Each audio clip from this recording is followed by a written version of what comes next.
Tim Stutzle, and you're listening to Missin Curfew. What's Missin Curfew? It's when you kind of play guilty, but you show up. How nice is a green light on the road, though? No practice tomorrow, no plane, just go. Scotty Upshaw in the clear, and he scores! Right in front, scores! A few laughs, a little bit of fun, and obviously a lot of hockey talk. You're listening to Missin Curfew. Fellas, coming to you from Hall Pass Media in Newport Beach. This is Missin Curfew.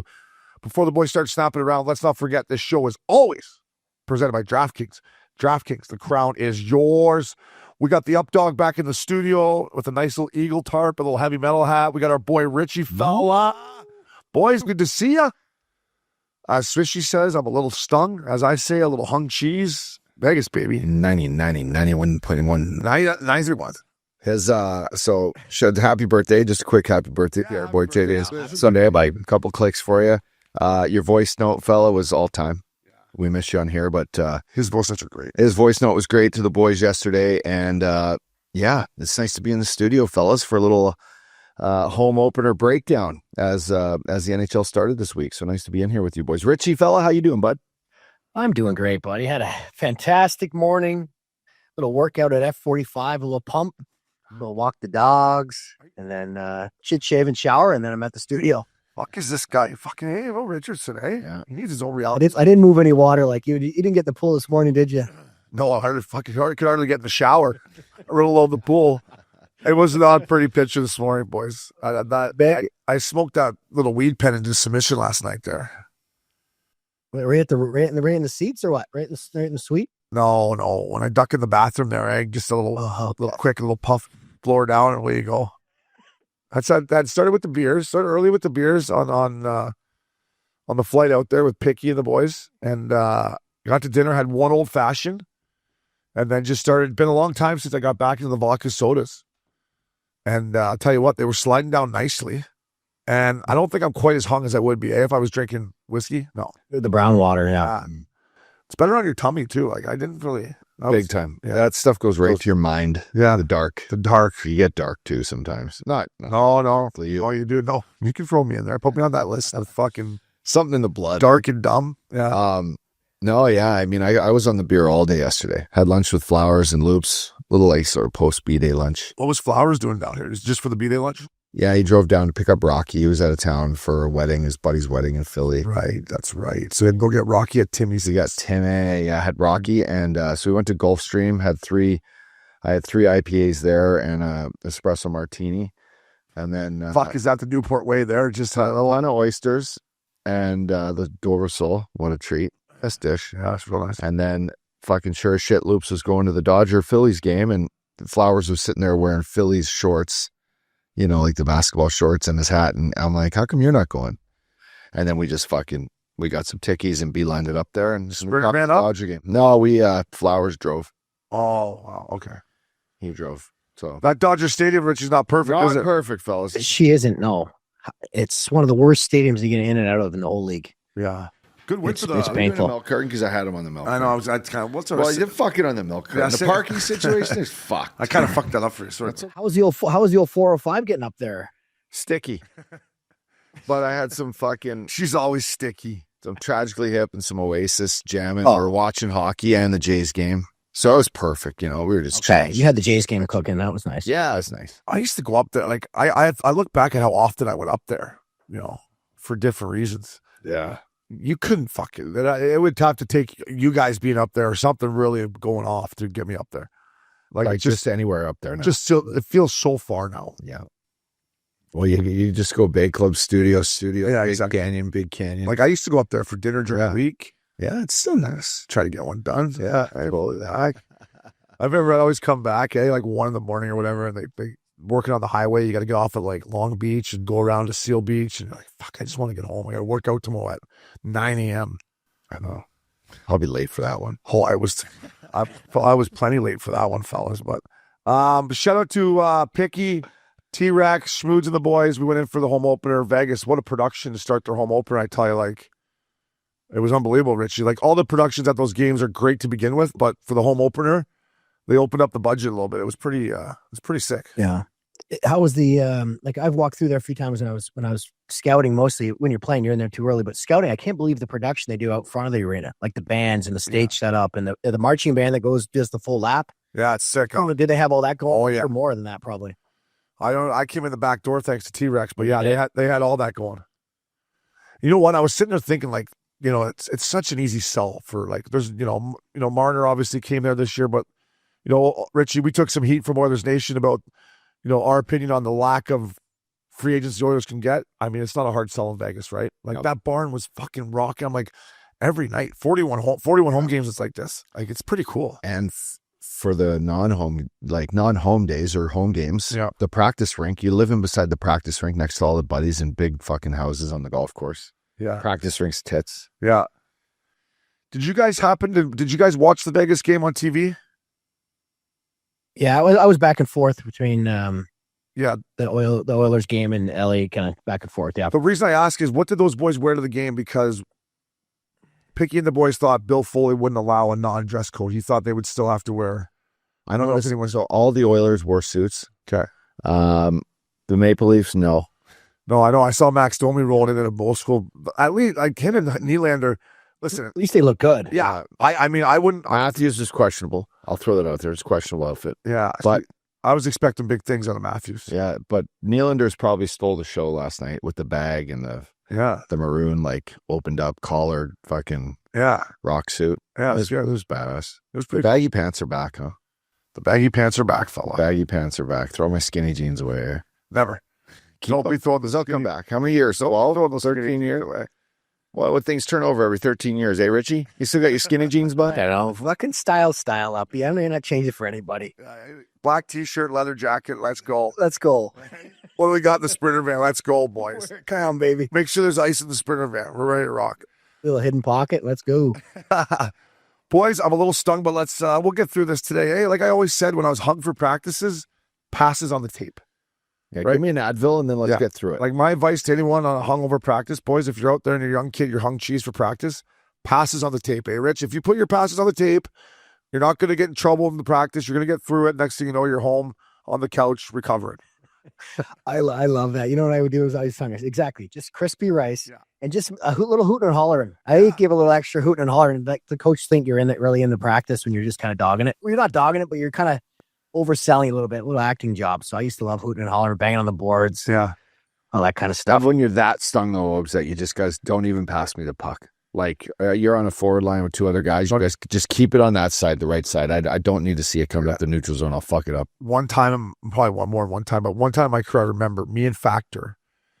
It was a Sunday afternoon or something. He's like, you want to go for one? Anyways, one turns into everywhere we go, we're drinking whiskey too. The next day at Pepsi Center, we had practice at the big barn.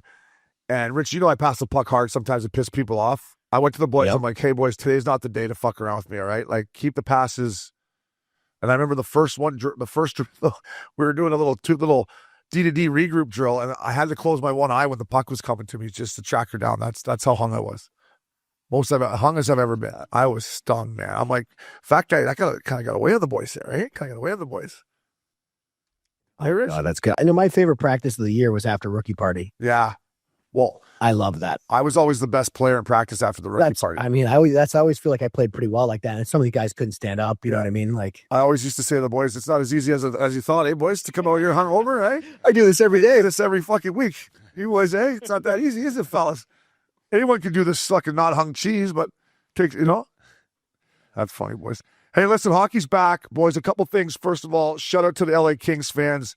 Unfortunately, our boy Worm is on the IR, but came out in a suit, looking good. Welcome to the LA Kings, and what do? They boo him. I thought it was unbelievable, Rich. That I think deep down Worm liked it too, but you got to give it to the Kings fan. Former Duck obviously stung him with the Oilers too, and the Worm gets the boo birds. Welcome to fucking LA, fella. But I don't know. I kind of felt like it was a boo, but not a boo. They were like, they're happy to have him, but it was just like, for sure, out of respect for the Kings, they had to boo him over the, all the fights and antics over the years in Anaheim. So I liked it. Yeah. Have you guys ever recalled that happening? Like in, I don't like all that. It's kind of, it's like the ultimate compliment. It's got to be an honor. Yeah. Right? Yeah. I guess he's played for fucking 7 teams in the last, 10 years too. So yeah, he's getting around. He's been around. He's getting around. Yeah. He's getting around. But I just thought it was fitting. And like you said, it was tastefully done, Rich. Like they weren't, being, dicks about it. They were just letting them know that, hey, we're happy you're here, but we haven't forgot what shenanigans you've done over the years. So sure in this building. Yeah, exactly. We haven't really talked about it yet, but that's one guy. Like, you often think of guys that you can't just see in another jersey. Like, I don't know what it's going to be like to see Worm in a Kings. I saw him in his headshot. I know. A little weird. I'm not gonna lie. But that could be like, you often see like, oh, is this guy going to get traded? And it's like superimposed on his body. And you're like, okay, but like in a game, like full head to toe Kings gear, silver bucket, silver mitts. Corey Perry's one guy that you never thought you'd see. No, it's a little weird. It's a little weird. Yeah, it's weird. Yeah, I was kind of hoping he'd come. Feels like yesterday he's playing on the Ducks. Yeah, I know. Feels like yesterday I was playing on the Ducks too. going to the Blue Beat on Tuesday. It's like an 80s night. Hey, what do we got, boys? Let's go. So the Kings fans, good on you. Listen, the Vegas Golden Knights, like I said, I was there last night. Listen, they're not going to have a hard time scoring goals. I mean, that line of Marner, Eichel, Barbashev was unbelievable. What we talked about on this very podcast, boys, of, I said you guys agreed that Ikes is going to get some looks that he never had before.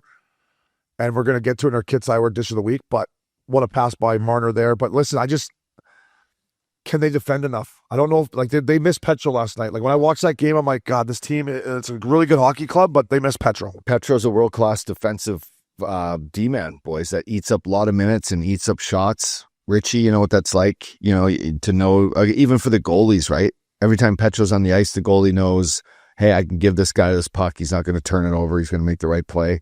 So they will miss him. And then just to touch, Obes, on your point about Ikes and what we talked about last week, I think Ikes is in a great spot. That line, power play line with three righties that all can dish it. And it's not on Ikes to be the one that has to control the puck the whole time. He can kind of get that open ice and get open and make good one-touch passes. It doesn't have to go through him, which, you saw last night, that one-timer shot. He's got a lethal shot, and that's going to be what a weapon to have him and Dvoria. But that guy can shoot it however. Dorofiev. I was butchers. Last time I'm like, I got to remember this. Dorofiev. I'm like, I'm going to butcher this guy's name on the podcast tomorrow. But Richie, the way he shoots the puck, I mean, it's top 5 releases in the NHL, and maybe even it could be the best release right now in the NHL. Maybe him or Liney. Yeah, he's come on over the last couple years, this kid. But think about how lucky he is right now. He's got 3 elite passers on that power play unit. He's just going to sit up that back door and like he did last night and just wait for that 1T. Yeah. He can score off the rush too. Obviously, he did that too. But I mean, that's going to be nice for him. Yeah, and in the shootout, he went in and kind of fumble fucked it. And you guys know the worst feeling is when you fumble fuck it on a shootout. Yeah. He dusted it off, spink, backhand cheddar. I was like, holy man, nice hands. It was it was a great game, entertaining game. It must have felt good to be back in the barn and get some energy going. Oh man, yeah, sounds of hockey, huh? But yeah, the girl in the suite was bringing my vodka soda before the other one was done. It was just tape to tape, tape to tape, tape to tape. I right there feeling pretty good, Rich. I'm not gonna lie, fella. Anyone else in the game, Obes, maybe that caught your eye that you, anyone for the Kings? You know what? I got to give the whole, LA Kings team credit, really. Scrappy road, right? Like, you boys know how it is. We were talking Richie earlier, like, you asked Richie to like start on the road or start at home. And, they did other introductions. The pregame show took a while and Vegas came out flat and LA jumped on them. Then Vegas started to find their game. I thought that Brant Clark kid 92 had a nice match. Who else who played good? How'd you think of Byfield? Hey, he got speed, eh? Yeah, Byfield looked really good. I got to give their credit in that Forsberg made some saves. When it was 5-3, they could have made it 6-3. That was the shorty here. That was the one that kind of... The Trevor Moore? That was a good goal, eh? Oh, no, Moore was got the shorthanded one, right? Yeah. Yeah. He was flying. Flyer. I'll tell you what, there's some rumors that Carter Hart, once his suspension's done, that he might come to Vegas, and I think that might be a good play. Like, listen, Aiden Hill, when they won the Stanley Cup, he was unbelievable for them. But he's getting older, and just to me, like, when they snap it by him, they kind of snap it by him. Like, on that Moore one, like, he didn't even move. It's just like, I think he's kind of lost a little bit of his quick twitch a little bit from being drunk up in the suite. That's what I saw. Oh, he's on one now, too, right? So your summers are a little more, laid back on the boat with the beers, and there you go. one. You're not in there doing the catch and drills, like you were when you're on a 2-way and having a cup. You're in there out the, he's like, can juggle 3 balls, but you're not throwing in the 4th and the 5th to he's like really challenge yourself. He's like, you boys want to go for one more quick ski here before the night, before dinner? We go for one more quick ski. Let's go, boys. Hey, let's take a glass out there, boys. Let's go. Hey, Richie, you spot here. Up you go. Let's go, boys. Vegas, though, what an experience. I'll tell you what, they are the best looking team in warm up because, as you know, Uppy, you played there, and so did you, Richie. It's fucking like being an Omnia nightclub or XS. It's fucking bumping, and 3/4 of their team go no bucket. It's awesome. Like, they were out there for warm up. I'm like, this is a fucking good looking hockey team right here, man. Yeah. Like, they got a little advantage in warm up. You don't need to look across at a guy and say, hey, get that bucket off. Yeah. You know? Ike's is going no Is this a home opener, or is it? No, do you think you're going to do it all year? I mean, I that's a good They question. should. They should. It was everyone: Ike's, Theo, Stone, Barbashev, Marner, McNabb. I mean, the whole squad. I was loving it. Look good, play good, fellas. Yeah. Speaking of looking good, shout out to the TNT crew last night. They were in Vegas. Fuck, I was hoping to see Gretz. After I didn't see him, I wanted to ask him about McDavid first of all, and then I just wanted to see him, but didn't get to see him, which is a bummer. But they did a great job. Gretz is so good on there. But what they were talking about is the Olympics, and I did not know this, boys. It will be 200 feet by, I should know this. What is it, 60 feet? No, what is it, 200 by 85? What is I don't know. That's awful. NHL rink size. That's embarrassing. 200 by what, Rich? 200 by 95, isn't it? Look, I don't even know. you guys That sounds I right. don't even know. 200 feet by 85. Not a boy. 85. Did I call that? Some nights you thought it was. I called that, right? Some nights you thought it was 200 by 80. Eh? Yeah. Or Keep it over there. I like my 5 feet. 195 by. Whoa, slow down. Upsets the end boards there, Fong. I do like a 6-footer, but I'll tell you what, though. I'm excited. I was a little bit. I didn't want to see Olympic size ice. I really didn't. I wanted to see NHL size. I just assumed it was going to be.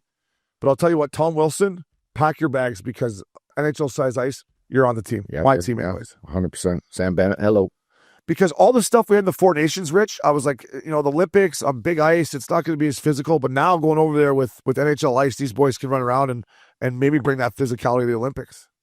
Yeah, there won't be any fighting at the Olympics, but though it'll be physical. I'm glad it's on the small ice. It's a lot better for everyone. Most of these guys are NHL players, and they're uncomfortable on big ice, right?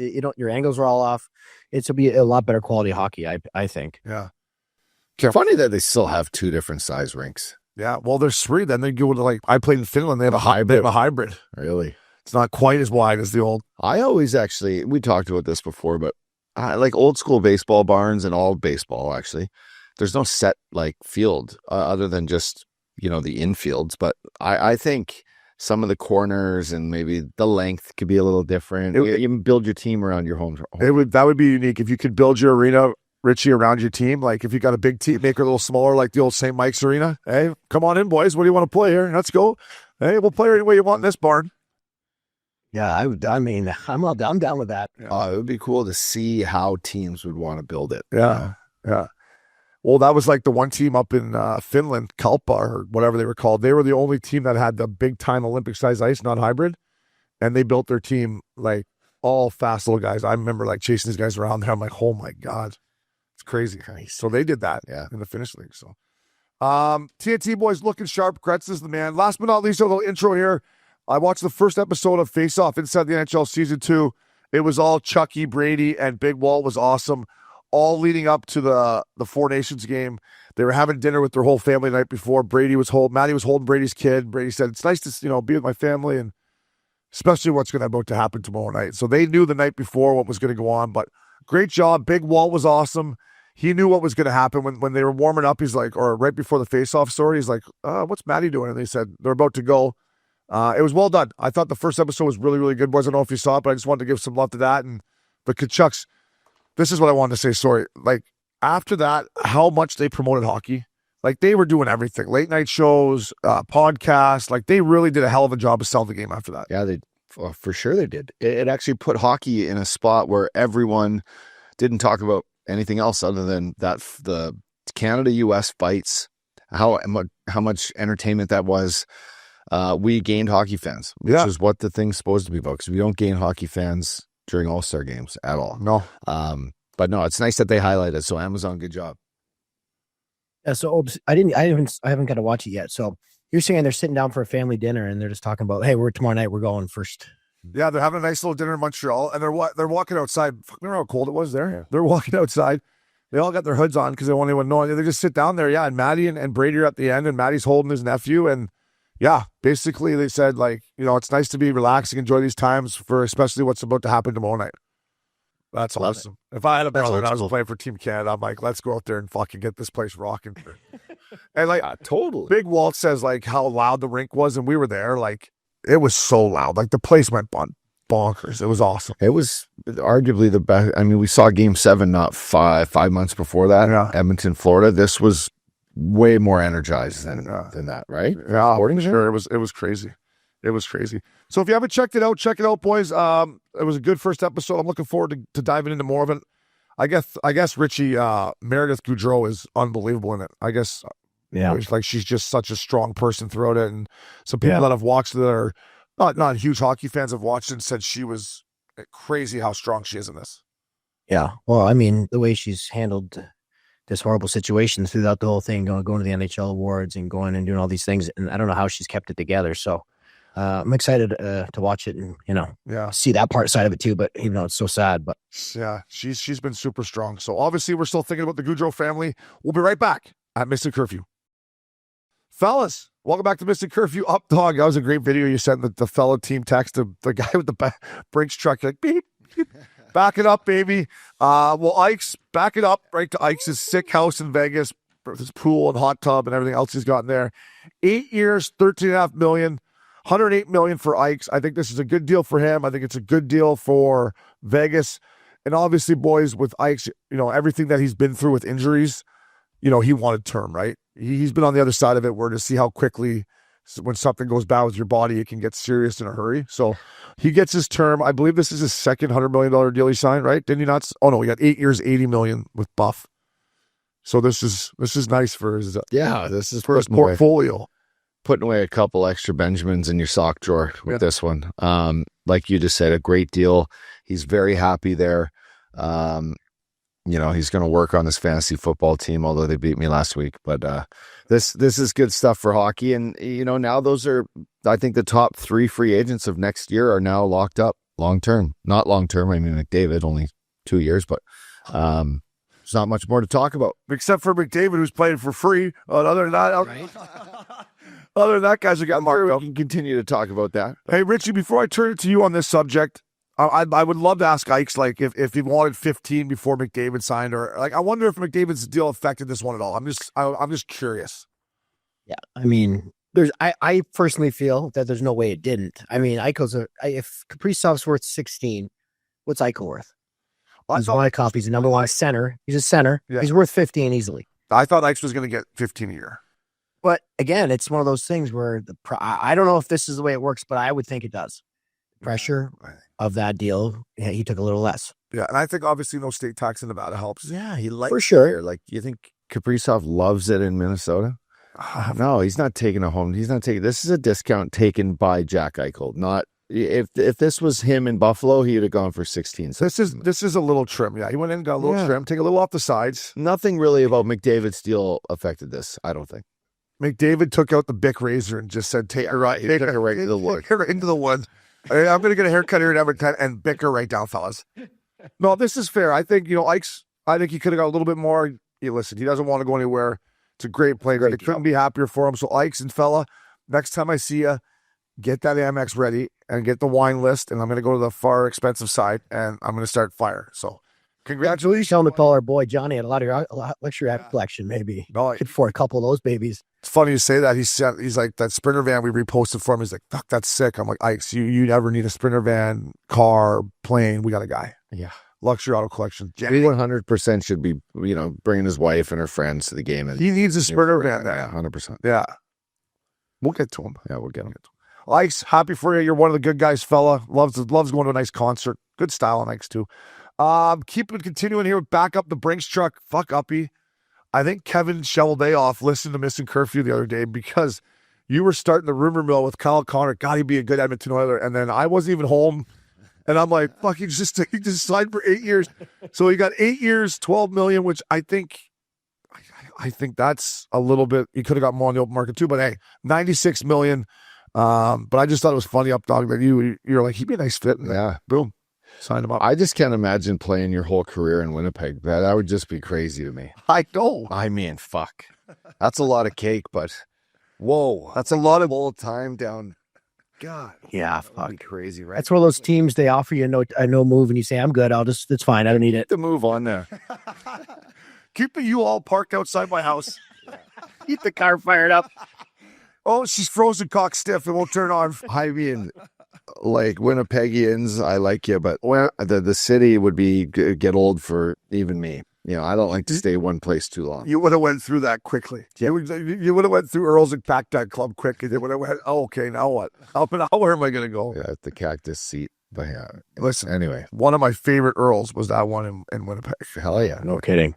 You know what I will say, boys, though, is these superstars, the loyalty they have to these teams. You know what I mean? Like Kyle Connor's been a Jet his whole life, wants to stay there. Eichel comes to Vegas, wins a cup. That's obviously an easier sell. We all know McDavid. Like, these guys are pretty loyal to their teams, man. You got to give them that. Like, other sports aren't like that. No, the game's in a good place. You got our superstars getting taken care of financially and locking up long term. Fans love it. You know, GMs are happy. They're doing their job. It's not a crapshoot like maybe the NBA can be sometimes with these guys just moving around creating super teams. But you know, this is good. We're witnessing these kids and these younger guys that came up as we were leaving, boys, and now they're becoming the superstars and getting paid for it. You know, don't you find though too, like hockey players in general are a lot more loyal than a lot of the other sports. Yeah. Like we want to be, I think we're loyal almost to a fault sometimes, but we're built that way, most of us. Like we want to stay with teams. If we're treated well, we want to be there. Yeah, no, it's well said. I wish some of the GMs would have been a little more loyal to me, though, eh? Throughout the year. Where's this loyalty, boys? Hey, it's a give and take thing, Obes. He can't just take his... Little give and take there, a little give and take. I might have been taking too much, eh, Rich? I might have been taking too much. Last but not least, the back up the Briggs truck, another haircut. This one shocked me because Casey, how old? Yeah, Ekholm's 35 years old, man. He took 3 years, $4 million a year. I know he was hurt last year. Like, did he take a pay cut? He did. He was making 5.5. I think he's 39. That's a good deal for Edmonton. He got an extra year on there or two. I think. What do you think, boys? Like, I don't think. Are you giving a 35-year-old that's, you know, last year he was in one in playoffs? Are you giving a 35-year-old fucking 4 years at 6.5, 7? The Anaheim Ducks would. They give him 3 years, $8 million a year. Well, that's. I think he probably left. He probably could get 7. Yeah, I thought 7 was the number for 35 years. If you wanted to. I mean, maybe he's comfortable there. So.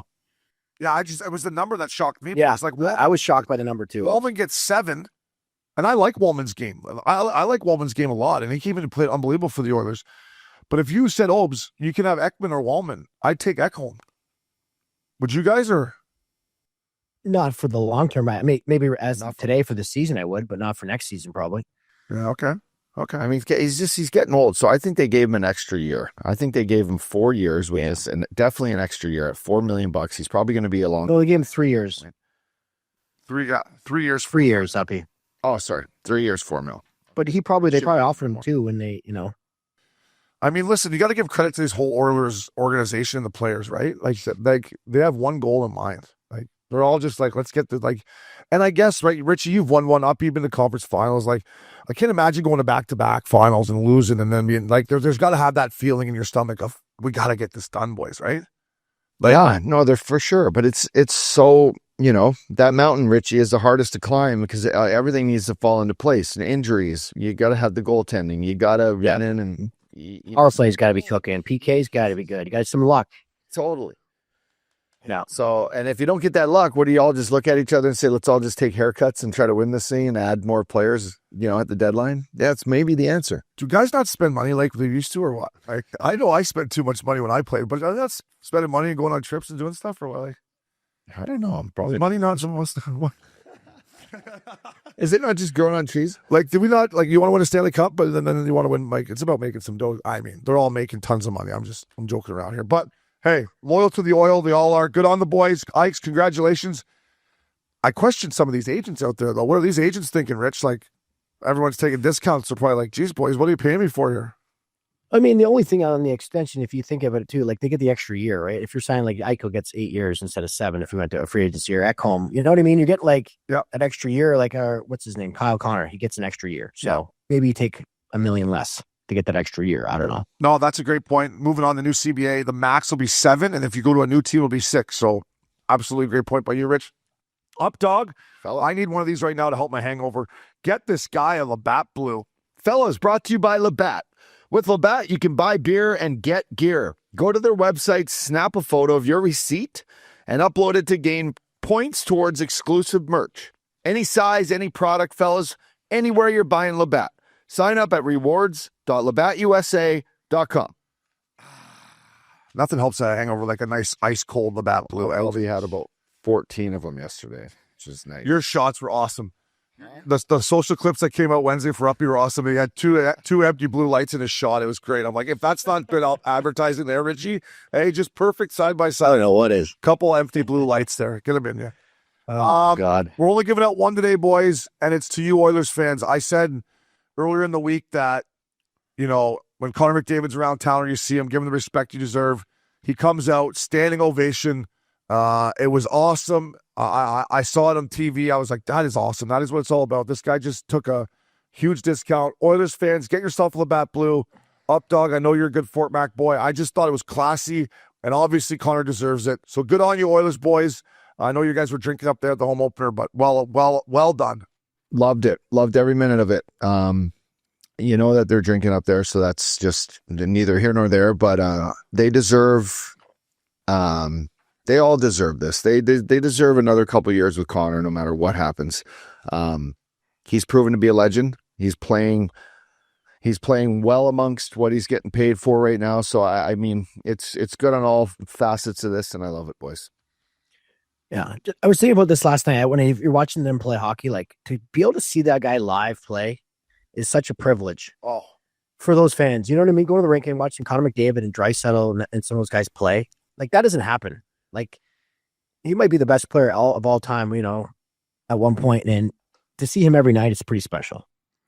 Richie, you couldn't have said it better, and that's, you know, it's an honor to be up there and to take your kids and to be able to wear his jersey and to high five him maybe one time when he's coming off the ice. It's a treat. And to your point, he is the best fucking player ever to put on hockey skates. I don't care what anyone says. He's the fastest. He's the most creative. His points show it. He just needs one more goal, and he'll, you know, etch himself into that group of legends for sure. Yeah, he's gonna get it. The hockey gods are gonna reward him. They're gonna reward him. How'd they have last night? I didn't get to see the game. I was too busy watching. I was at the Dodger game. I mean, I was the first period over, so I was watching that. They came out flying. I mean, it looked like they got a power play goal early. Saw that. Magniapane had an incredible goal, just a gifted cross-ice pass from McDavid. He went top shelf.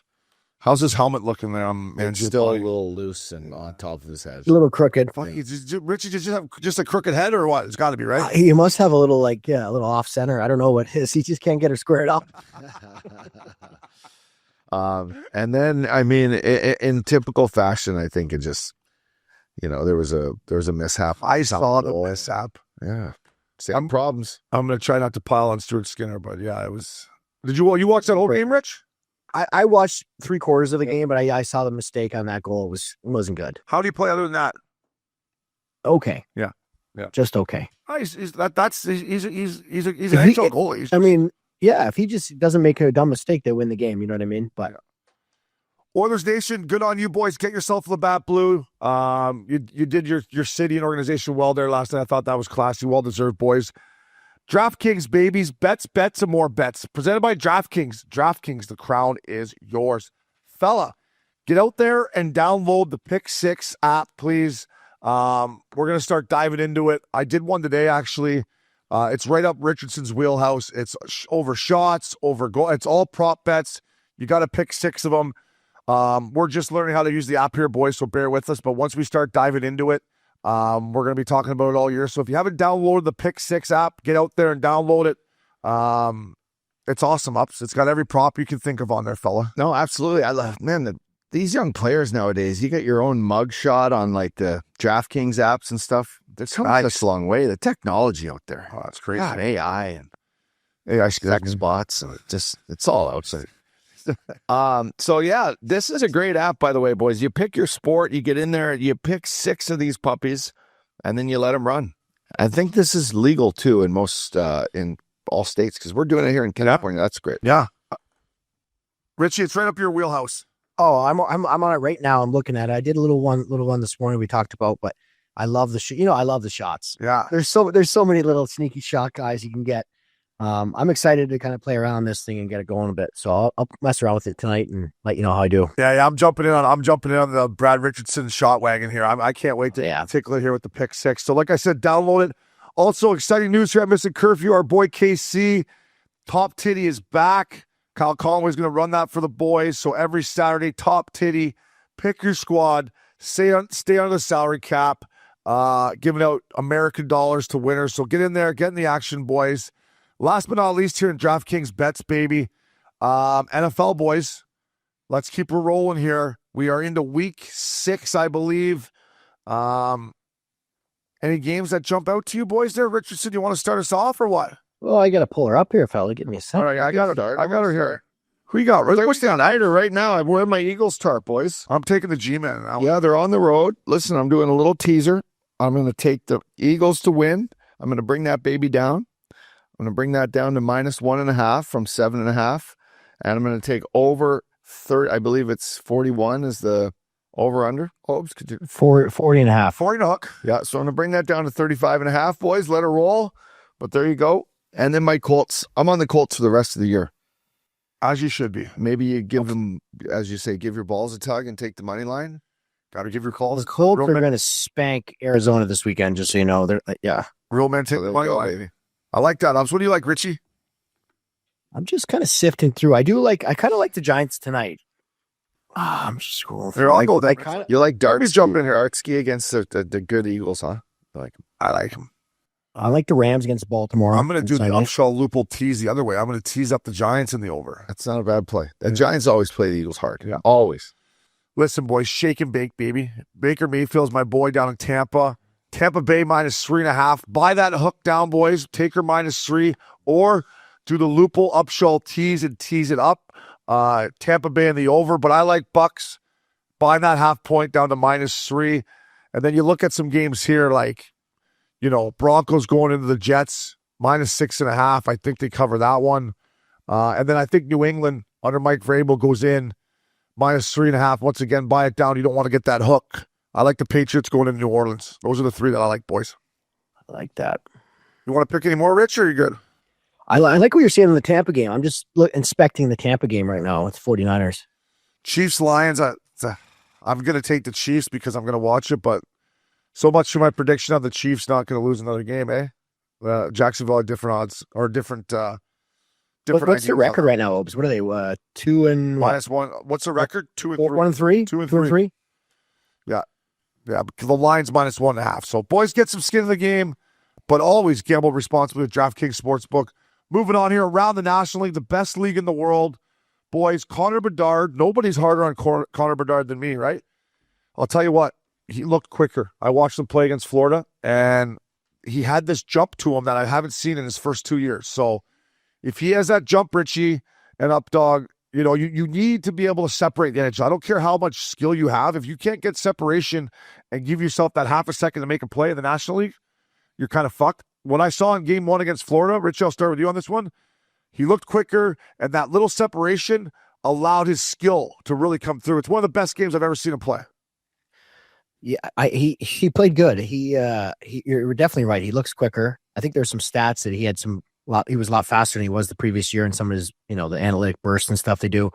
But even like those videos from camp, I think we set him back and forth when he was just rinsing people in those bag skates. Oh yeah.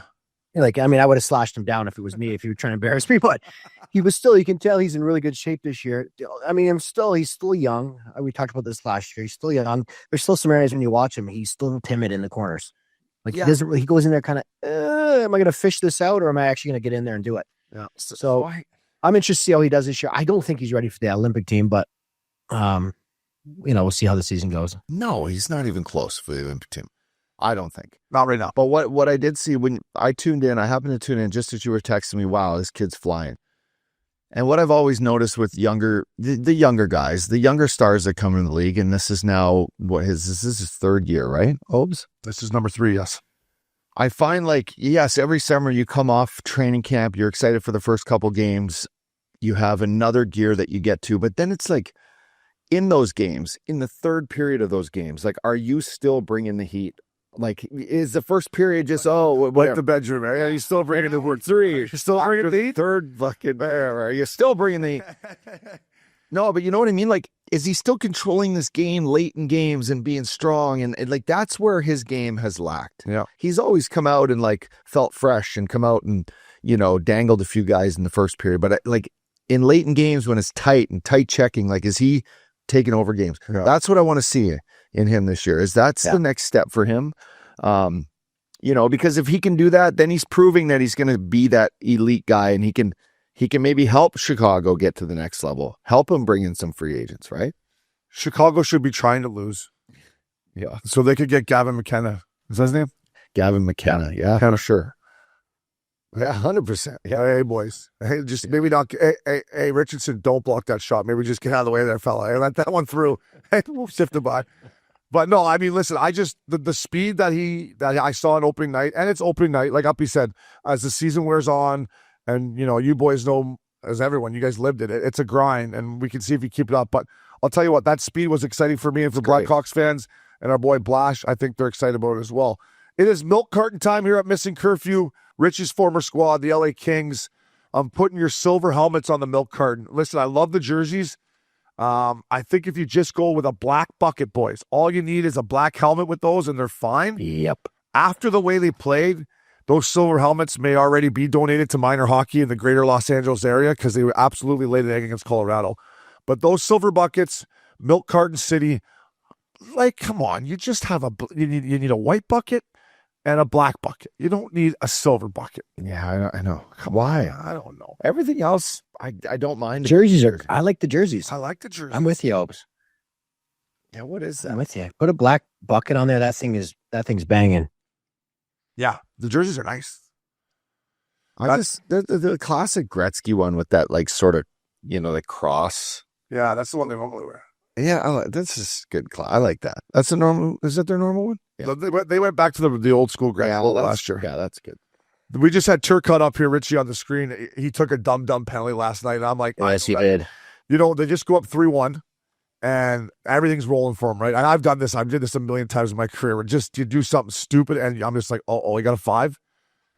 Vegas scored on the power play, scored right after. I'm like, that was got a 5-on-3, then scored. Yep. Yeah, such a bad penalty. Just at that time of the game, drove the guy in. I'm like, from a guy who's done that, that's a shitty feeling, right? You're like, we had this game. We're on the road. We're playing back to back. We're playing great.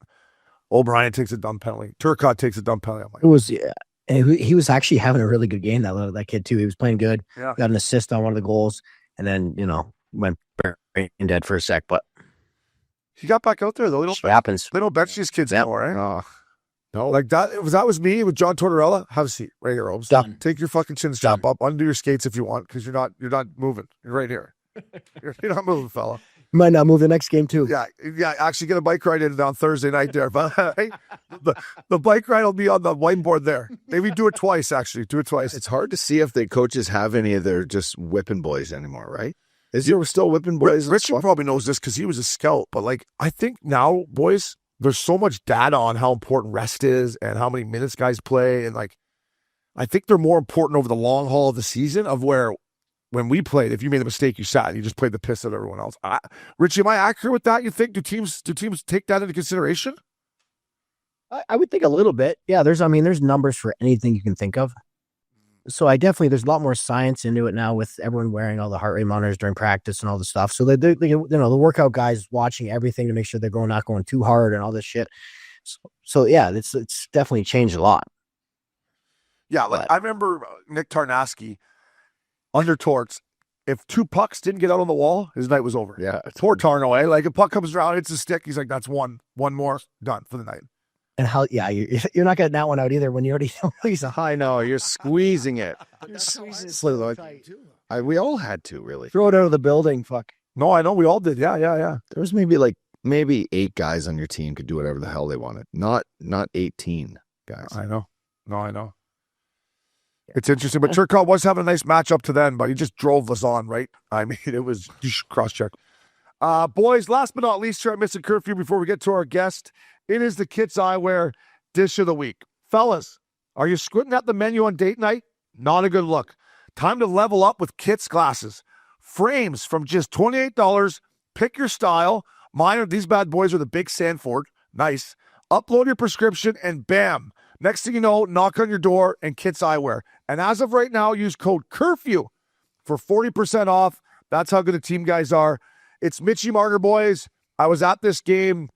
You know, I'm hard on him, but I mean, he makes passes that people could just not make. And we talked about Eichel, and here it is. Barbashev, great little play here. This pass right here, boom. Corn dogs, Jackie. That is the Kits Eyewear Dish of the Week. The way he just moved his stick up, Ian Ritchie, to get that angle and slid it and put it right in Ike's wheelhouse, and Ike's took care of the rest. That's the Kits Eyewear Dish of the Week. Exactly what we're talking about. Two guys that have eyes in the back of their head and both just so creative and so talented. So we're going to see more of this as the year goes on. And that's an exciting thing for the Vegas Golden Knights. Yeah. You know what, like, I noticed about him, Obes, is how much he shoots and passes through people's triangles. Yeah. Like, you know what I mean? He's so good at being able to move the puck and get it in and get through that triangle and shoot through there and pass through there. I don't know. It's pretty impressive. Yeah, and he made a play last night, boys, where he was getting the D-man. I think it was Edmonton, too, or somebody big, and it was squeezing him off at the blue line.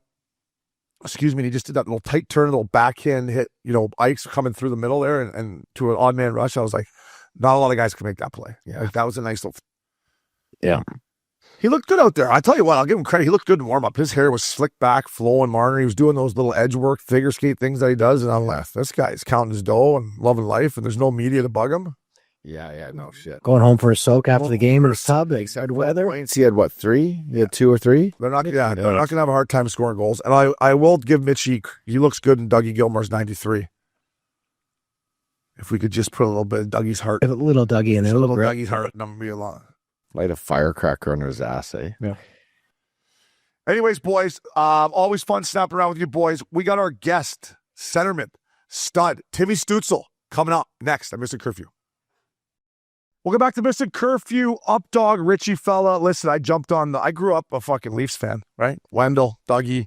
I jumped on this bandwagon when Brady Tkachuk, then Greener comes in, and this kid was another reason why I jumped on this team. I just love the way he plays. Obviously, they made the playoffs for the first time last year. He's an exciting guy to watch. He might have the silkiest mitts to ever come on Missin Curfew. Yeah. Hey? Well, he might have the best flow, too. Great flow. Timmy Stutzle, thank you, buddy. We got to meet you last year when you were out west here at Nobu. Big fan of yours, buddy. Thank you for taking the time during camp. I know it's a busy time, but thanks, my man. Yeah, thanks, bud. Thanks for having me. I've been waiting for this for a while, so excited to be on the show. Yeah, listen, I was telling the boys the first time I ever saw you play, right? It was the 2021 World Juniors in Edmonton, and I fire on Canada, Germany, or whatever, and I'm like, who the fuck is this Stutzle kid buzzing around? I'm like, problem. I'm like, he's fucking got sick mitts. He's hitting, he's chirping. I'm like, I like this kid. But how was that for you? I know it was a long time ago, but how was that for you to come over and play in that atmosphere at World Juniors and kind of show not only Canada, but the whole world that you play the game the right way? Yeah, I mean, obviously with COVID, no fans, and we were in quarantine for like 2 weeks before. Got tested every day. We were kind of doing bike workouts in the room, so it was a little different. But yeah, we got absolutely slapped by Canada. I don't even know what it was. I think like 14 something. Might have been even higher. Yeah, and then after that, I signed in Ottawa. So gave up 15 goals and then signed the next day. So yeah, but it was we had a really shortened team. I think we were like 14 guys because a bunch of us got COVID. And yeah, it was definitely a unique experience, but I love playing in Canada, and I think it's the biggest platform to play in, and yeah, I really enjoyed it. So there was a lot of hype around that tournament. A lot. I think about this, and I think about that probably experience for you. But what was it like, growing up, for example, in Germany, and forming like the way you guys play? The Germans play hard hockey all the time. It's like you were bred to be like, to tough and you play hard every night. But like, what was it like when you grew up in Germany? Were all your friends competitive, or was there the soft ones over here, or were there everyone just like grinding it? Like, 'cause all the Germans have an edge. What was it like when you were young? Yeah, I mean, I lived with my parents until I was 15, so I was always kind of training with the older guys and seeing how they work out. And I started working out pretty early. I think it was like 14. Nowadays, it's way earlier, but a little bit back then, it was pretty early for me, like lifting weights. But yeah, everybody was really competitive at the time. Like a couple of my best friends, they kind of moved from that team as well and wanted to play more competitive hockey. And then my biggest step was going to Mannheim and yeah, playing for championships there. And yeah, I think Germans are always, that's the only chance we have a chance, right? If we play hard and against those really big countries, it's hard for us to win games. But I think we kind of got that mentality that if we play hard and yeah, where there's a little bit more of a chance than just playing soft and playing the skill hockey, because we can't really do that. Well, you can. Yeah, you can. Yeah, you can. You got about the only one. You figured out both. You got her. Which is key. Timmy, I was just curious, like growing up in Germany, I played with a bunch of Germans, but who's your favorite guy? Who'd you look up to? Who'd you kind of mold your game after as far as Germans go? Yeah, as far as Germans, I think it was always, my goal was always to play like pro hockey in Germany when I was still living with my parents. And there was one guy, like one of my best friends growing up, his dad played for the first team there, and I got to go to the room and hang out, go to the pool and stuff. So that was pretty cool. And there was always a couple guys I looked up to. His dad especially, he was just like pro, like I was over there a bunch and he was over at my place and he was eating like so healthy before games, didn't drink, like nothing. He was just, yeah, really good pro. He's more of like a grinder. Boas Blanc was his name, but yeah, he did his job and he was just blocking shots. And at that time, he was kind of my idol. And then, yeah, going back when I went to Mannheim, I mean, Draisaitl played in Mannheim too. So, yeah, he came up then, and yeah, a bunch of idols, but Sidney Crosby was always, yeah, my biggest hockey idol probably growing up. But Dell's a good league. I tried to get a Duke league. Fuck, I wanted to go over there. I was like, oh, that league, they fucking hit a bit over there and they muck it up. And I'm like, tell my agent, I'm like, fella, he's like, nobody wants you. I'm like, fuck, what? Like, yeah, I'm telling him I'll chuck them. Tell him I'll fucking chuck them. Oh, I'm not coming over just to be soft. You're thinking about all the marketing deals with the deals like, with the beer companies. I just want a couple nights in Berlin. I just want a couple nights in Berlin. Fuck. But Timmy, like in all seriousness, it's, growing up like yourself, a German-born kid, like, you get appreciation. For me, I went over to Finland and then I played in Austria a little bit, but you get appreciation for the guys that, for example, played their whole career in Germany or Finland or Sweden. Like there's so many good hockey players worldwide that when I went over and played in those leagues over there, you realize like, yeah, just because these guys didn't come to the NHL, they're still professional hockey players and so good at their craft. Yeah, I mean, when I played my first year pro, I played with Ben Smith, and he's like I think the biggest pro ever. Like I could watch him do his stuff and just see him how he prepares for the games, and it helped me a lot just watching all those guys put a lot of effort into their game, and for them, it's the biggest thing ever. I mean, same as me during that time. I mean, the DL, pretty good league. I was 17 and. I think it still is. It gets better. Guys get paid more now, and yeah, it's fun to watch. I try and watch as many games as I can. Every time we have like a day or practice early, I go home, watch the whole game. So it's still a lot of fun, and still talk to those guys I look up to, and yeah, I learned a lot from them. The fans are so good too, right? The beers are flying, right? They're just unreal. Like especially in Germany, I see videos from there. My boy Dallas Eakins, is Dallas Eakins coached in Mannheim? Yeah, he's there, Mannheim. Yeah, they'll send me some videos. I'm like, that fucking barn is jumping, man. Like the beers are flowing there, huh? Oh yeah, it's awesome. I mean, they're selling tickets for the standing. It's not really expensive, so there's just so many people just jumping around and they're yelling and singing the whole game. It's unbelievable. So it was definitely really special, and it's kind of more similar to the playoffs here, but over there it's just. Through every game, 60 minutes, we just keep singing, and every chance you get, there's the whole stadium stands up. It's pretty special, and I trained with Dallas actually during the summer. I skated with them. Yeah, he's awesome. So yeah, he's really good for them. They had a good start, 4-0 right now, so pretty pumped for that. He's got good style, eh? Dally, he's always looking sharp, like he's got nice jeans and shoes and shit, right? He's always looking good. He's got the suit on doing the games now, and yeah, he doesn't really talk a bunch. I watch all the games, and he's just standing there drinking his coffee. Doesn't really talk, but he's awesome. Let's for a second, let's stay on the beers here, the beer talk and the German talk. So a lot of our listeners probably don't know, but Oktoberfest is in September, correct?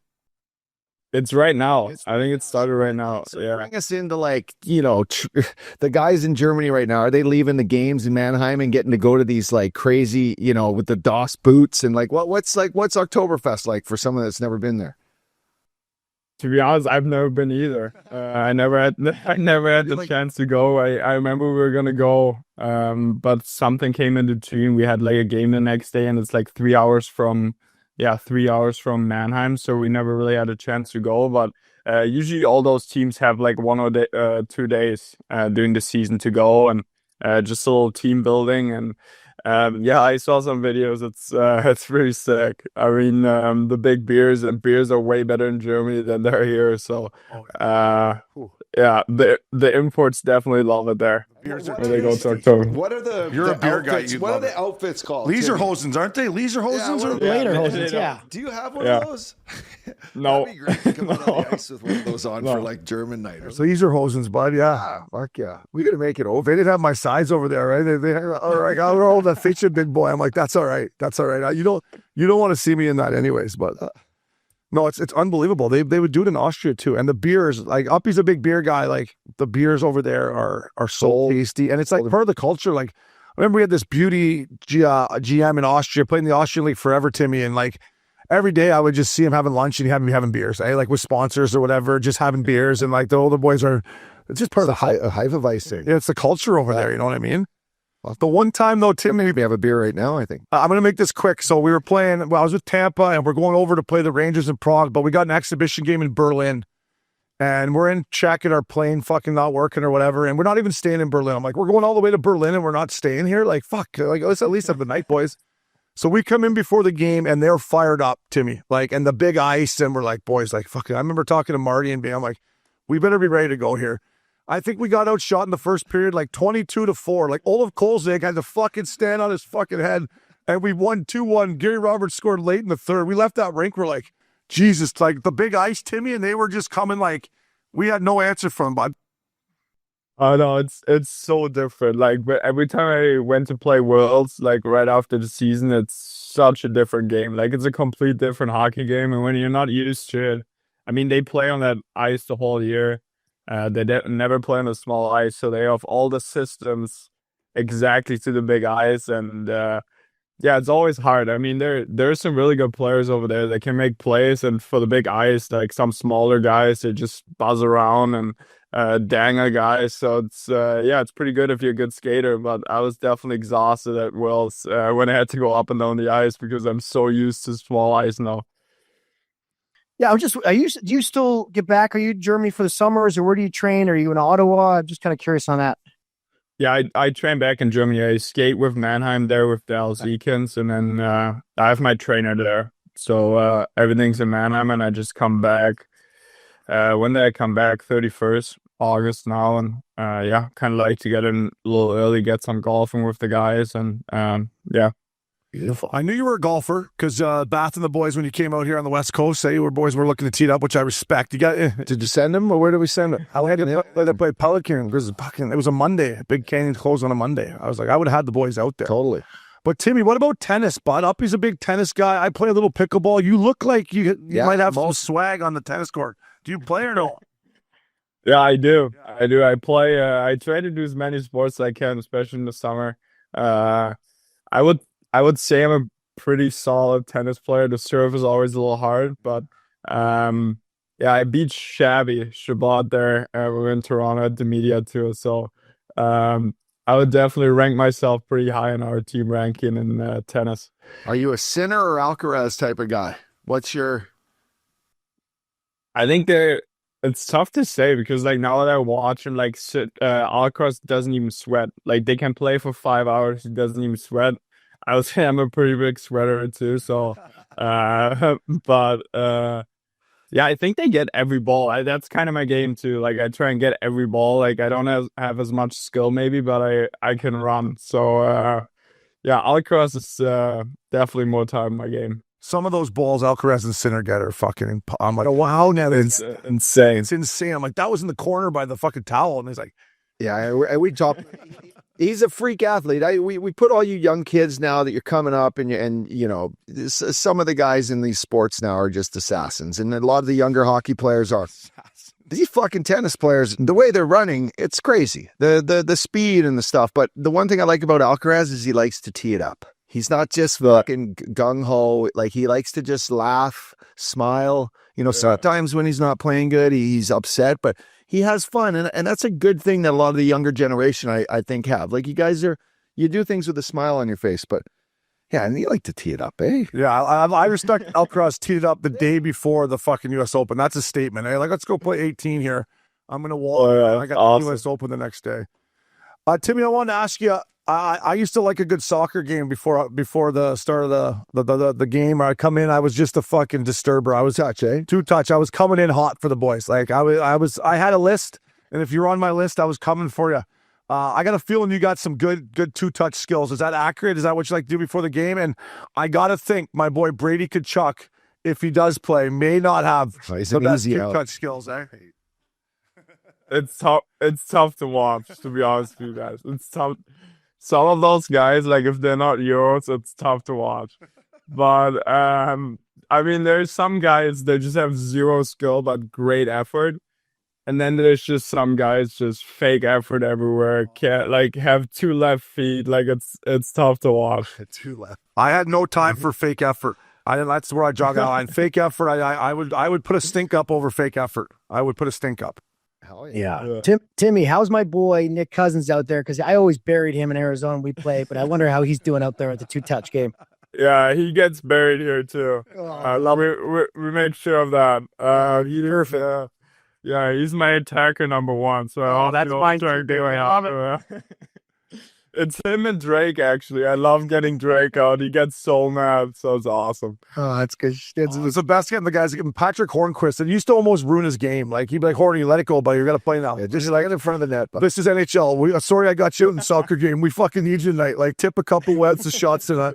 He fucking be rattled. I'm like, buddy, it's soccer. Yeah, and I would just fucking ruin it, eh? I'd jump in and he'd choke, but... Timmy, let's move on to the Sens, bud. You had a great year last year. I've been watching you guys over the last few years, and you know, I figured Travis Green would be a great fit. I've known Greener a long time. I still give him shit over his training camps, because when I played with him, if his training camps would have been like the ones he running, he would have been complaining first. But what did he bring last year? What have you liked about Greener? And obviously it was a good fit because you guys had a hell of a year last year. Yeah, I mean, come back to his training camps. I think they're hard, but like, they're fair. You know, like, it's not like impossible to do. Like, they're actually fair. If you're in good shape, you make it through. And yeah, I think that's his whole point too. Like, he's a really fair coach. He keeps guys accountable.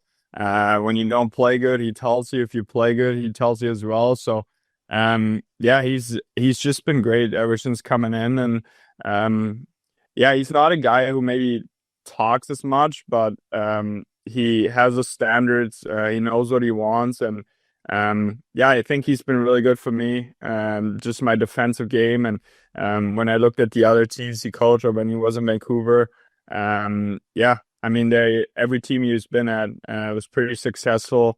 They maybe didn't have the players with as many points, but their defensive game was really good. So I think that's where we wanted to get to as well. And now it's kind of figuring out what we can do in the offensive side and still playing good defensively.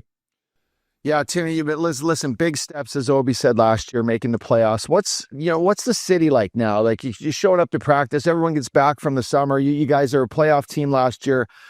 Is the buzz around the city a little more? Like, is the expectations higher? Is you're showing up to the rink? Is a little more excitement than before? Like, you guys are right there. So, what's that like? All you guys just coming back excited for the season again? Yeah, it was actually insane when we played the preseason game the other day. We had red carpet out, and there were like thousands of fans. It was like, I couldn't believe it walking to the game. And I've always said this. I love this fan base. I think they're great, especially playing in Canada too. There's the pressure of the Canadian market, and yeah, it's been really awesome. I mean, we took a big step last year. I think it helped our fans as well that we made the playoffs.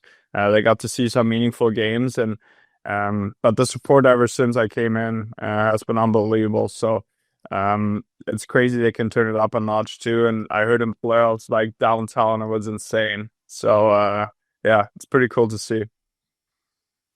Yeah, and I love some of the moves you guys, even like early last year, trained for Cousins, not Nick, the other one, and re-signing Nick, but getting some of these other guys in the lineup, signing some guys this free agent this summer. But a lot of what I've noticed is you have a lot of centermen on your roster. But I know a centerman can play everywhere. But what do you see from your lineup this year, and what do you like from some of the new additions? Yeah, I mean, I think like Steve and the whole management staff, I think they have a clear point, what they want to get better at, or what they want the team to get better at. And I think Greener as well. So we all trust them to do the right moves. And yeah, I mean, obviously it was hard seeing Josh go. He was one of my closest friends. So it was tough to see him go. But with Kazi coming in, he's a great player, great teammate. So it was kind of, yeah, it worked out really well. The way he played, and yeah, he was just awesome. He's just an awesome guy to be around as well. And but for sure at the start it was hard. But yeah, I think the additions we made, the signings we made, I think with Kazi, Nick Cousins, he won a cup. I think that's what he wanted us to surround young players with guys who won cups, and he's been great for us. He's yeah, him. He's a pretty funny guy to be around, and yeah, he always got some shit to say, so it's pretty funny, and he doesn't mind the boys getting on him. And yeah, I mean, with Spence, we got him from LA. Got to watch him play now a little bit, watch him in practice. Really good puck mover, can skate really well, and I think he's going to be a good addition for us as well. And it's really exciting to see that we have some battles throughout the lineups right now. I think any player can play anywhere. Like you said, we have a bunch of centers. And yeah, that's been really exciting because we didn't really have that for a while. Forgot about Spence. That's a nice move by old steady Stevie Stale there. I like that kid. He can move the puck. He likes to hang on to her a little bit, make a play, which is nice to see. Timmy, last year you boys got a little taste of the Battle of Ontario, and you guys were down 3-0, but it didn't feel like that to me. I guess this is a two-part question. Did it feel like that to you guys, and then you guys kind of found your game going after 3-0, and what did you learn from playing in the playoffs? I know it's only one round. My first taste of playoff hockey, we lost in 6 games in the first round, but I felt like I learned more in that one playoff than my first 2 years in the league. Like, how much did you take away from the Battle of Ontario? Yeah, I mean, it was such a weird series. I mean, I felt like we played actually pretty solid all those games, and all of a sudden we were down 3-0, and maybe some small adjustments, but we always had the feeling we have a chance to come back. I don't know why. It was just we had that feeling, and I think we played well enough to be able to as well. But it's always hard to come back after being down 3-0, and with those OTs there where we lost, I think that couldn't go either way if we bear down our chances. But yeah, for me, for my personal game, biggest takeaway is that I have to be physical, and I think when I play physical, I play my best hockey as well, and I'm engaged. And yeah, that was kind of the biggest takeaway for me. And as a group, I think we had so many guys new to playoff hockey, a bunch of guys surrounded who won cups, and I think that helped our young group a lot. Yeah, when you guys won that game 5 and back to Ottawa, I'm like, oh, baby, if this goes 7. I had you guys too. I'm like, if this goes 7, fucking the old butt cheeks will be tight in Toronto. But you guys showed a lot of character. And Timmy, I've got to know, I love your captain, Brady. I mean, he's been great to Missin Curfew. I've got to know him, Matty and his family. Bath is a guy I got to know. I've got to know you a little bit through those guys. But from an outsider as ex-players, one thing we took pride in is close groups. And for me, just from what I've seen, the way you guys play and the way you guys act off the ice, it seems like you have a close group. Is that fair to say? Yeah, it's been unbelievable. I mean, ever since I came in, I really didn't have one bad teammate. So it's been unbelievable. And yeah, we're kind of like a big family. We do a lot of stuff together. We love hanging out with each other. I think it shows on the ice too. That yeah, we stand up for each other. I mean, Chucky, I don't even know how many times he already fought for me, but it's definitely a bunch. But yeah, I mean, it's been a lot of fun, and yeah, we love hanging out with each other and love playing hockey together. So it's been awesome. Yeah, I'm just going to tag that. A guy that, he goes by G Baby, but he might be G Daddy now. He's so damn old. Is Claude Giroux. I played with him when he was G Baby. He was young, but now he's got 1,263 games back. A lot of games. And he played in an era where the hockey was hard, man. Hockey was hard. What is it about him, his longevity, that impresses you the most? And, what does he bring to the ice day in, day out? Local kid, but what does he bring that just impresses you? Yeah, what scares me the most is this is probably the training camp he's looked the strongest for me, like, ever since he came to us. He looks faster, and that impresses me that at almost 50, you can still get faster, and you can still get faster, work on your craft that much. And he's just so competitive. He's awesome. He's great in the room. A little grumpy at times when he gets like 3 hours of sleep, but other than that, he's awesome, and he just plays the game the right way. He gets it done every time he goes on the ice, and was he first in faceoffs last year too? Might have been. Feel like wins every faceoff he needs to win, and it's been special to see him go to work and see how he got even better this year.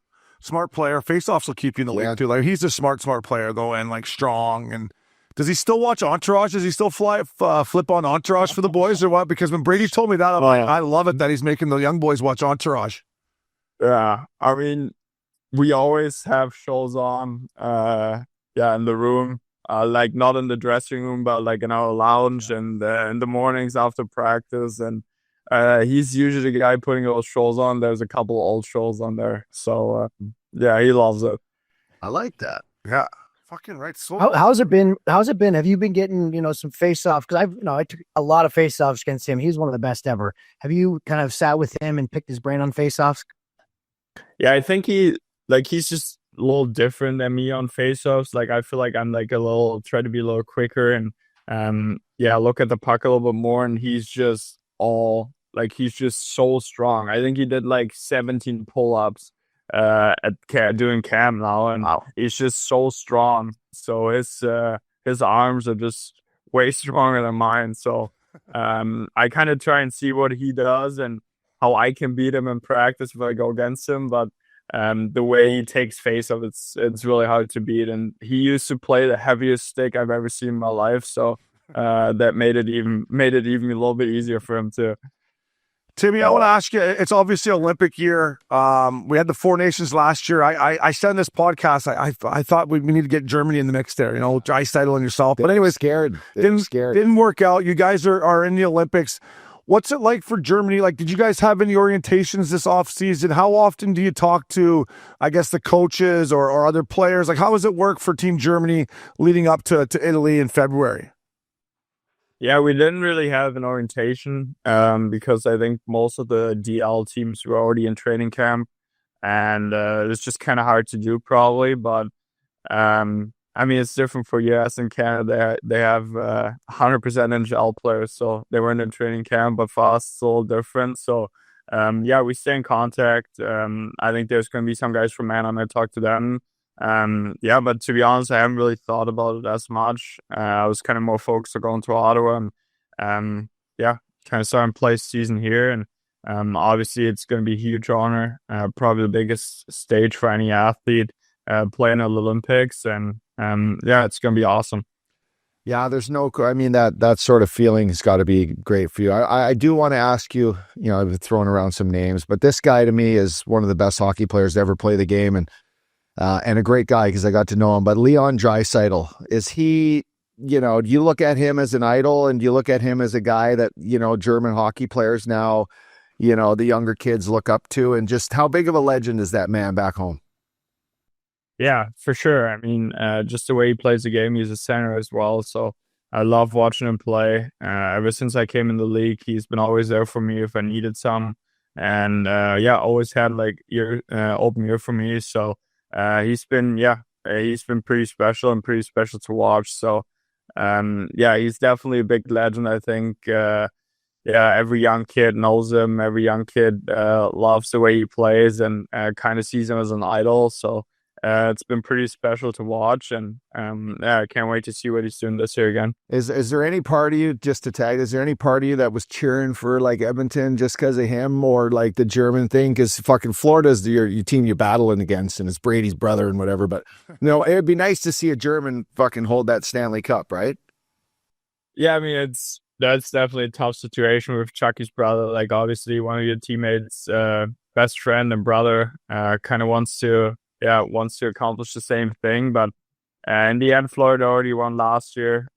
So I was kind of hoping for Leon, especially this season he had again, and for him to win. But yeah, I mean, they're gonna be good for as long as those two guys are there. They're gonna be unbelievable. So they're gonna have a chance to win all the time, and yeah, and we'll see how it goes. But obviously, it would have been really cool for German hockey if he would have won. But now Nico Sturm won too, so one German got the cup. So yeah. So when this when I went over there, I've always liked this about Europe too. They have the national team breaks, eh? That's when they're just like, hey, we get like weekers. Like, how long we got, boys? 10 days. So like, what is that when Germany? I know you won't be able to focus on it, but is that when the boys over there playing will get together, Timmy, and start focusing on the Olympics? Correct. That's when Germany will really focus on it. Yeah, probably. I mean, they always have like a little break. I think in November and February. So that's when they're probably gonna go focus on that and see what they're gonna take for Olympics. But there's some really good German players, so we'll see how the team is gonna look like. But it's gonna be definitely a lot of good DL players and a lot of good quality hockey players. Yeah, Timmy, we appreciate you taking the time. You talk about Ottawa as a city. Me and Richardson, we used to go there for July 1st. Stay right downtown on Market and go to the cabin. Is the cabin still standing there, or has they burned that baby down yet, or is the cabin still there? I don't know. I've never heard of the cabin, so they'll probably burn it down. Burned her down. We might have burned her down a couple nights. Burned her down. But we had a nice setup there, kitty corner with the Marriott and the cabin right downtown. Whew, July 1st. I was seeing the ball well. I was seeing the ball well. Hey, buddy, listen, you guys are in town November 20th, not too long. So good luck to start the season off. And you boys need anything down here, Obes and I got you. So you let us know. Yeah. Thanks, boys. Really appreciate it. Say hi to Greener, Brady, and Bath for the boys. I appreciate it. Welcome back to Missin Curfew. Updog, Richie, fella. Thanks to Timmy Stutzle. Yeah. I think I said that right. Eh? All that talk about the beer and Das Blue, I had to crack a Labatt. I'll tell you what, I love an ice cold Labatt Blue. The beer in Germany is just, it's tasty too. Puts a good glow on, doesn't it? Good glow on. And I'm over there in Austria, Richie, battling my weight, eh? And these boys are fucking the Austrian boys and the Canadian. Like, I had lots of imports over there and lunch, beers. World's like, you're not losing any weight. What the fuck's going on? I'm like, well, fuck, I'm drinking fucking 6 to 8 beers that afternoon here. It's not going to come off. He's like, well, stop drinking beer. I'm like, I'm trying to get to know the boys. But the beer it's tasty and it's part of their culture. Like, everyone at lunch is smoking a dart and having a beer. And in Austria. And you're like, Mordo, you're having beers too. Fucking yeah. No, I know, but you didn't have to get out there and try to chase those boys around the Olympic-sized sheet there in Austria, Richie. Richie loves a good centerman, though, eh, Rich? I love a good centerman. He's so fun to watch, this kid, man.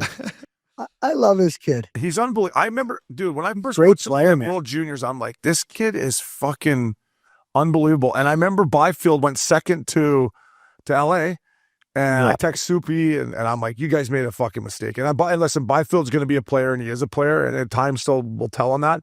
But when I watch that kid play in the World Juniors, I'm like, this kid's the real fucking deal. Like, compete, skill. He's got a motor and goes and goes to the dirty areas. That's what I love about him a lot. He goes to those fucking dirty areas and he's not scared. It's nice to know you got Brady to back you up too, right? Like he said, he's like, Brady fought for me. Yeah, for sure. Bunch of times. Gotta have a guy. You gotta have a guy. Yeah.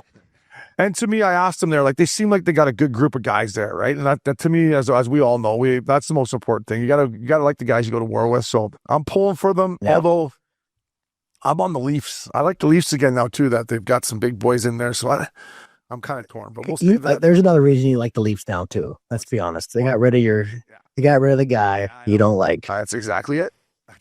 Now I got him out here in the desert. When I go with T-Rex and fucking Picky, I got to watch him out here. There's some rumors that this guy looks better than talked about. Really? 10 guys out of Vegas. He's going to have an unbelievable regular season. Yeah, and with no pressure. Well, Toronto, like, Oh. he could have a year. You know, like what's Mitch Marner to win the Conn Smythe on DraftKings?